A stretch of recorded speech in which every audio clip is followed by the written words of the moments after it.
Hello, Sag, Sun, Moon, Rising, and Venus signs. Kamusta kayo? Sana po nasa mabuti kayong kalagayan. Welcome back po sa Star Tarot. Kung bago kayo dito, welcome din kayo. Thank you for your support. I truly appreciate it. God bless you all. Sagittarius, mauna mensahe po ninyo. We have knowledge. Ayan. So, siguro, meron kayong balak, no? Since we have number 1 dito. So, that is new beginning. So, siguro meron kayong binabalak na pagsisimulang mag-aral muli, no? Maaaring you are interested in learning something new. Siguro, you want to explore, no? Something new rito. Pwede rin na mag-enroll siguro ang iba sa inyo sa school mismo, formal school. Probably, ang iba sa inyo rito, baka you're going to start doing your own research. You know, kung ano man ang bagay na gusto ninyong alamin, expansion of your studies, yung mga ganon. Maaaring yun ang mga uunahin ninyo ngayon or ipaprioritize ninyo sa ngayon. We have generosity. Ayan, so siguro, ano kayo ngayon, you are going to display, no, your generosity. Maaaring meron kayong mga tutulungan sa ngayon. Maaaring merong mga tao din na lalapit sa inyo para humingi ng tulong, humingi ng inyong assistance in any way, in any form. Maaaring ganun din ang ganap dyan for some of you. We have expansion. Wow, so napakaganda nito. Since we have knowledge as well dito, so maybe expanding your knowledge, expanding your learnings, siguro talaga ang isa sa mga magiging focus ng iba sa inyo sa ngayon, Sagittarius, baka kayo talagang mag-aaral, may gusto kayong aralin, may gusto kayong alamin, may gusto kayong makuhang additional information or knowledge regarding something, no? Pwedeng negosyo, no? Meron ako na pick up na negosyo, so siguro ang iba sa inyo baka magbi-business management, 'di ba? Mag-enroll kayo ng panibagong course. Pwede rin na mag-aaral kayo, aaralin ninyo on your own. Pwedeng ganun kung ano, papaano patakbuhin ang negosyong gusto ninyong simulan. Pwedeng ganun ang ganap dyan for some of you. This could be expansion already of your existing business. Pwedeng ganon, no? So, mamumunga na, no? Meron ako nakikita mga bunga. So, maybe eventually talagang magha-harvest na kayo dito sa bunga ng kung ano man ang inyong mga pinagtrabahuan na. We have focus. Ayan, ito ang kailangan ninyo. Ano man ang inyong gagawin or ano man ang inyong gustong gawin, no? Kailangan ninyo na mag-focus. Okay? Bibigyan ninyo dito yung 100% focus and concentration sa kung ano man ang inyong ginagawa para nang sa gayon ma-ensure ninyo na tama ng mga gagawin ninyo, ma-ensure ninyo na makakamit nyo agad yung tagumpay. Yung ganun ba? No? So, kasi kung distracted kayo, mahirap na. Baka ma-compromise pa dyan ang quality ng inyong trabaho.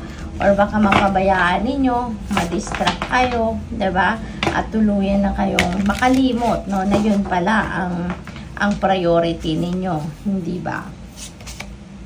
Journey guide. So may travel ang iba sa inyo talaga. So siguro, no, since nasa tapat niya si knowledge energy, baka kayo mag-aaral pa, no, sa ibang bansa. Baka magre-research kayo pa sa ibang bansa.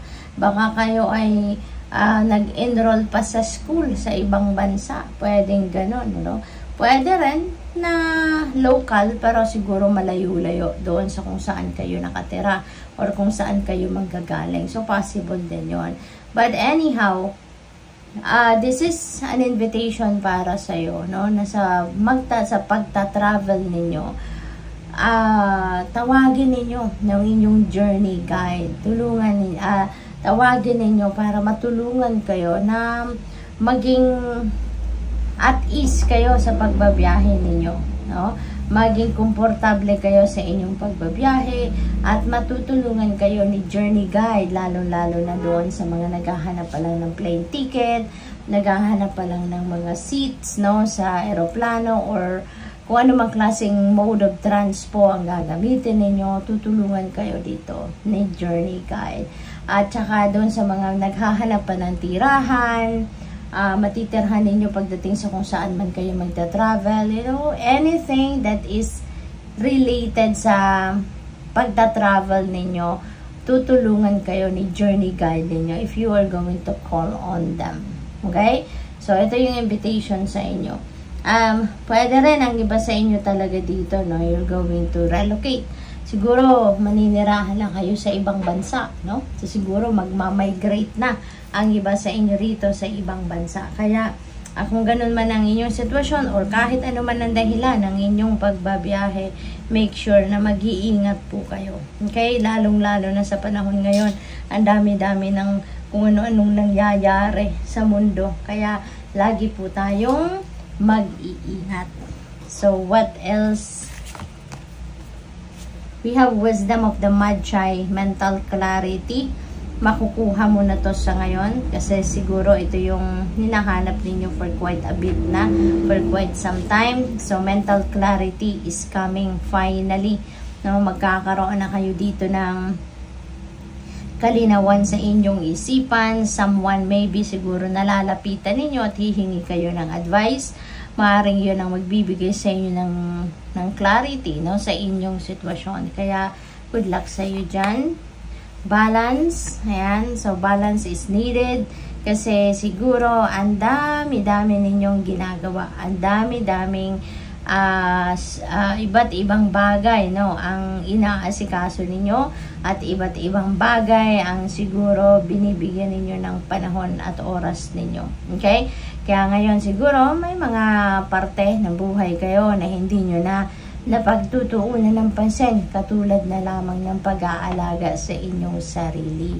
So, self-care is needed dito. Kasi, alalahanin ninyo, diba, na kung hindi maganda ang inyong pakiramdam, kung meron kayong physical discomfort, physical ailments, no, na nararanasan, nararamdaman, paano din naman ninyo mapaperform ang trabaho ninyo? Paano ninyo mapaperform yung mga bagay na dapat ninyong asikasuhin or kailangan gawin, diba? Kung hindi maganda ang inyong pakiramdam. Kaya kailangan na balanse ang lahat. May panahon kayo para sa pag-aalaga ng inyong sarili. Okay? We have face entanglement, ayan, emotional influence. So, ang iba siguro sa inyo dito sa Sagittarius, baka meron kayong encounter with some people, mga marites, marisol, no? Siguro meron dito mga magkikwento sa iyo, magmamarites, maghahatid ng kwento, ng chika, meron magsusulsul at kung ano-ano pa. So, ingat kayo, no? Use your own judgment and discernment on that situation. Kayo na ang bahala magdesisyon kung anong nararapat ninyong gawin, ano ang tama ninyong gawin para, alam mo yun, hindi kayo mapasubo, hindi kayo mapasama, no? Kasi minsan, di ba, yung mga marites at marisol na yan, sila yung kikwento-kwento sa'yo, kukunin lang yung inyong reaction, and then kukunin yung inyong reaction, i-modify nila, dinadagdagan, binabawasan, and then i-spread out. So ngayon, unending kayo na ang napasama, diba? Kaya, use your own judgment and discernment on that. Okay? So, depende yan sa inyong sitwasyon na. So, tingnan natin kung ano ang ganap. Ano pa ang mga mensahe para sa'yo. We have lost but never alone. Ayan. So, hindi kayo nag-iisa. Parang ano lang kayo, feeling ko dito, yung parang nawalan lang kayo ng clear direction of where you are heading. Pero, someone is there to guide you. Someone is there to help you. Someone is there willing to be by your side. Okay? So, meron pa rin. Maaring dinededma mo lang ang taong ito, no? Na nandiyan siya, handa siyang samahan ka sa journey mo. Pero parang siguro dinededma mo siya. Or siguro hindi mo na-appreciate yung presence niya. Parang gano'n ang napipick up ko rito. We have all is well now. Napakaganda, Sagittarius. You have nothing to worry about. You have nothing to fear about anything kasi all is well. Lahat ay nasa ayos. Kaya, wag kang mag-alala. Wag kang mag-alala. Ipaubaya mo ang lahat sa Panginoon. No? Kasi, when you do surrender to God, when you do surrender to the natural ebb and flow of life, and when you are allowing destiny to unfold organically, diba? Wala kang stress. Wala kang dapat na worry, ikatakot, kasi all is being taken care of, no? Kaya magtiwala ka sa Panginoon, kasi anyway God has its own plan para sa iyo, 'di ba? Merong plano, merong divine plan, no, ang universe para sa ating lahat. Kaya ipaubaya natin ang lahat sa Panginoon, no? Ang mahalaga, nakikinig tayo sa ating intuition, kasi nandiyan ang guidance niya para sa atin, how we are going to navigate our situation. Okay? So what else? We have spirit healers and helpers are with you. Yan, suportado ka, no? Suportado ka ng spirit realm. Yan, nandiyan ang mga spirit healers and helpers, tinutulungan ka, ginagabayan ka, no? Para sa journey ninyo. Kaya napakahalaga na makikinig din tayo sa papansinin natin yung mga subtleties, no? Na nandiyan. Maaring meron mga bulong tayong napipick up pero ini-ignore natin, 'di ba? That could be a message, no, from the divine. That could be a message from your ancestors. That could be a message from your spirit healers and helpers, 'di ba? Kaya makinig tayo. Importante that we listen. So what else? Happiness is freedom from fear. Ayan. So totoo, kapag wala tayong takot, no? Kapag inaalay natin ang lahat, 'di ba? Sa universe, sa Panginoon, magiging masaya tayo. Hindi tayo mag-worry. Wala tayong stress, 'di ba? So walang iba tayong mararamdaman kundi saya, hindi ba? Kaya doon na lang tayo, 'di ba? Bakit natin i-stressin ang sarili natin where meron naman tayong choice na hindi tayo may stress, 'di ba? Maging masaya tayo. Kaya let's just surrender, no, to the natural ebb and flow of life. Good luck. Thank you for watching Love and Light. Namaste.